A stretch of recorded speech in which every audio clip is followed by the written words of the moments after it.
Hello friends, welcome to my channel heaven of spices ಮಸಾಲೆಗಳ ಸ್ವರ್ಗ. ಇವತ್ತು ವೆಜ್ ದಮ್ ಬಿರಿಯಾನಿ ಮಾಡೋಣ. ಈಸಿಯಾಗಿ ನೀವು ಕುಕ್ಕರಲ್ಲಿ ಕೂಡ ಮಾಡ್ಬೋದು. ಬನ್ನಿ ಆಗಿದ್ದು ಶುರು ಮಾಡೋಣ. ನಾನಿಲ್ಲಿ ಸ್ವಲ್ಪ ಹೂಕೋಸು ತಗೊಂಡಿದ್ದೀನಿ, ಜೊತೆಗೆ 2 ಆಲೂಗಡ್ಡೆನ ಸಿಪ್ಪೆ ತೆಗೆದು ಹಾಕೊಂಡಿದ್ದೀನಿ, ಜೊತೆಗೆ ಒಂದು ಕ್ಯಾಪ್ಸಿಕಮ್ ಕೂಡ ತಗೊಂಡಿದ್ದೀನಿ, ಹಾಗೆ ಸ್ವಲ್ಪ ಕ್ಯಾರೆಟ್ ಕೂಡ ತಗೊಂಡಿದ್ದೀನಿ.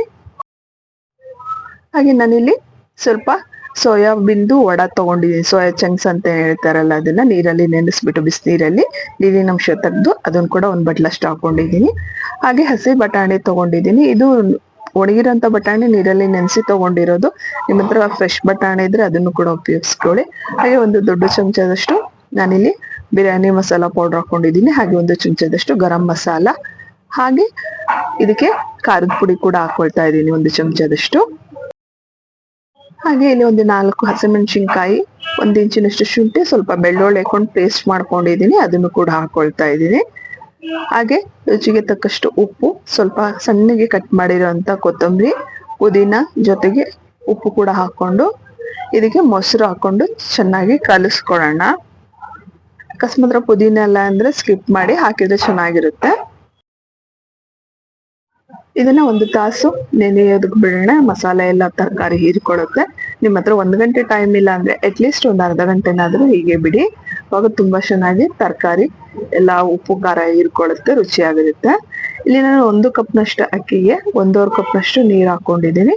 ನಾನು ಕುಕ್ಕರ್ಗೆ ಹಾಕೊಂಡೆ ಮಾಡ್ಕೊಳ್ತಿರೋದ್ರಿಂದ ಇದಕ್ಕೆ ನೀರು ಕಡಿಮೆ ಹಾಕೊಂಡಿದ್ದೀನಿ. ಯಾಕೆಂದ್ರೆ ಪಲಾವ್ಗೆ ಆಲ್ಮೋಸ್ಟ್ ಅನ್ನ ತುಂಬಾ ಉದುರಾಗಿರ್ಬೇಕು, ಅದಕ್ಕೋಸ್ಕರ ನೀರು ಕಮ್ಮಿ ಹಾಕೊಂಡು ಒಂದೇ ವಿಶಿಲಿಗೆ ಆಫ್ ಮಾಡ್ಕೊಳ್ತೀನಿ. ಸ್ವಲ್ಪ ನಿಂಬೆ ಹಣ್ಣು, ಹಾಗೆ ಒಂದು ಪಲಾವ್ ಎಲೆ, ಸ್ವಲ್ಪ ಕಾಳು ಮೆಣಸು, ಹಾಗೆ ಚಕ್ಕೆ, ಹಾಗೆ ಒಂದು ಚಕ್ರ ಮಗ ಹಾಕೊಳ್ತಾ ಇದ್ದೀನಿ. ಉಪ್ಪು, ನಿಮ್ಮ ಹತ್ರ ಸ್ವಲ್ಪ ಪಲಾವ್ ಇದ್ರೆ ಪಲಾವ್ ಎಲೆ ಕೂಡ ಹಾಕೊಳ್ಬೋದು. ಕುಕ್ಕರಿಗೆ ಹಾಕೊಂಡು ಒಂದೇ ಒಂದು ವಿಸಿಲ್ ಆಗತ್ಲೆ ನಾನು ಇದನ್ನ ಆಫ್ ಮಾಡ್ತೀನಿ. 2 ವಿಶಿಲ್ ಆದ್ರೆ ಮೆತ್ತಗಾಗತ್ತೆ. ನೋಡಿ ಅನ್ನ ಎಷ್ಟು ಉದ್ರುದ್ರಾಗಿದೆ. ಹಾಗೆ ಇಲ್ಲಿ ಬೇಕಾಗಿರೋಂಥ ಈರುಳ್ಳಿ ಫ್ರೈ ಮಾಡ್ಕೊಳ್ತಾ ಇದ್ದೀನಿ. 2 ರಿಂದ 3 ಈರುಳ್ಳಿನ ಸಣ್ಣದಾಗಿ ಕಟ್ ಮಾಡ್ಕೊಂಡು ಈ ರೀತಿ ಫ್ರೈ ಮಾಡ್ಕೊಳ್ಳೋಣ.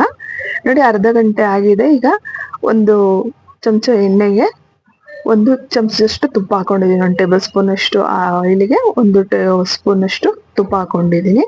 ಹಾಗೆ ಒಂದು 2 ಈರುಳ್ಳಿನ ರಫ್ ಕಟ್ ಮಾಡಿ ಹಾಕೊಂಡಿದ್ದೀನಿ. ಹಾಗೆ ಒಂದು 4 ಟೊಮೊಟೊ, ಮೀಡಿಯಂ ಸೈಜ್ ಟೊಮೊಟೊ ಕೂಡ ಹಾಕೊಳ್ತೀನಿ. ಈರುಳ್ಳಿ ಸ್ವಲ್ಪ ಫ್ರೈ ಆಗಿದ ನಂತರ ಇದಕ್ಕೆ ನಾನು ಟೊಮೊಟೊ ಕೂಡ ಹಾಕೊಳ್ತೀನಿ. ಟೊಮೊಟೊ ಈರುಳ್ಳಿ ಸ್ವಲ್ಪ ಬೇಯೋದಕ್ಕೆ ಬಿಡೋಣ, 1-2 ನಿಮಿಷ. ಬೆಂದ ನಂತರ ನಾವು ಅವಾಗಲೇ ಏನು ತರಕಾರಿ ಮ್ಯಾರಿನೇಷನ್ ಮಾಡಿ ಇಟ್ಕೊಂಡಿದ್ವಿ ಅದನ್ನ ಇದಕ್ಕೆ ಹಾಕೊಳ್ಳೋಣ. ಹಾಕೊಂಡ ನಂತರ ಚೆನ್ನಾಗಿ ಕೈ ಆಡಿ 1-2 ನಿಮಿಷ ಇದನ್ನ ಹೀಗೆ ಬಿಡೋಣ. ಸ್ವಲ್ಪ ತರಕಾರಿ ನೀರಿನಂಶ ಕಡಿಮೆ ಆಗ್ಲಿ. 2 ನಿಮಿಷ ಅಷ್ಟೊತ್ತಿಗೆ ತರಕಾರಿನೂ ಬೇಯುತ್ತೆ. ಹಾಗಾಗಿ 1-2 ರಿಂದ 3 ನಿಮಿಷ ಚೆನ್ನಾಗಿ ಕೈ ಆಡಿ ಇದನ್ನ ಬೇಯೋದಕ್ಕೆ ಬಿಡೋಣ. ನೋಡಿ ನೀರಿನಂಶ ಕಡಿಮೆ ಆಗಿದೆ. ಈಗ ಅವಾಗಲೇ ಏನು ಅನ್ನ ಮಾಡ್ಕೊಂಡಿದ್ವಲ್ಲ ಅದೇ ಅನ್ನನ ನಾನು ಕುಕ್ಕರಿಗೆ ಒಂದು ಲೇಯರ್ ಅಲ್ಲಿ ಹಾಕೊಳ್ತಾ ಇದ್ದೀನಿ. ಮೇಲೆ ಅವಾಗಲೇ ಫ್ರೈ ಮಾಡ್ಕೊಂಡಿರೋಂಥ ಈರುಳ್ಳಿ ಹಾಕೊಳ್ತಾ ಇದ್ದೀನಿ. ಹಾಗೆ ಸಣ್ಣದಾಗಿ ಕಟ್ ಮಾಡಿರೋಂಥ ಕೊತ್ತಂಬರಿ, ಪುದೀನ ಹಾಕೊಳ್ಳೋಣ. ಪುದೀನ ಇಲ್ಲಾಂದ್ರೆ ಬರೀ ಕೊತ್ತಂಬರಿ ಅಷ್ಟೇ ಹಾಕೊಳ್ಳಿ. ಒಂದು ಲೇಯರ್ ಅಲ್ಲಿ ಹಾಕೊಂಡು ನೀವು ಬೇಕು ಅಂದ್ರೆ ಇದ್ರ ಮೇಲೆ ಪ್ಲೇಟ್ ಮುಚ್ಚಿ ದಮ್ ಕಟ್ಬೋದು, ಅಥವಾ ಕುಕ್ಕರ್ ಮುಚ್ಚಿ ಒಂದೇ ಒಂದು ವಿಸಿಲ್ ಆಗೋದಕ್ಕೆ ಬಿಟ್ರು ಅನ್ನ ತುಂಬಾ ಚೆನ್ನಾಗಿ ರೆಡಿ ಆಗುತ್ತೆ. ಖಂಡಿತ ಟ್ರೈ ಮಾಡಿ ನೋಡಿ. ಬೇಕು ಅಂದ್ರೆ ಮೇಲ್ಗಡೆ 1 ಚಮಚ ತುಪ್ಪ ಕೂಡ ಹಾಕೊಳ್ಬೋದು ನೀವು.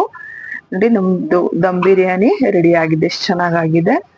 ಖಂಡಿತ ಮನೇಲಿ ಟ್ರೈ ಮಾಡಿ. ತುಂಬಾ ಈಸಿಯಾಗಿ ಬೇಗ ಮಾಡ್ಕೊಳ್ಬೋದು. ಇರೋ ತರಕಾರಿ ಉಪಯೋಗಿಸಿ ನೀವು ವೆಜ್ ದಮ್ ಬಿರಿಯಾನಿನ ಈಸಿಯಾಗಿ ಮನೇಲಿ ಮಾಡ್ಕೊಳ್ಬೋದು. ಖಂಡಿತ ಟ್ರೈ ಮಾಡಿ. ರೆಸಿಪಿ ಹೇಗೆ ಬಂತಂತ ತಿಳಿಸೋದನ್ನ ಮರಿಬೇಡಿ. ವಿಡಿಯೋ ನೋಡಿದ್ದಕ್ಕೆ ಧನ್ಯವಾದಗಳು.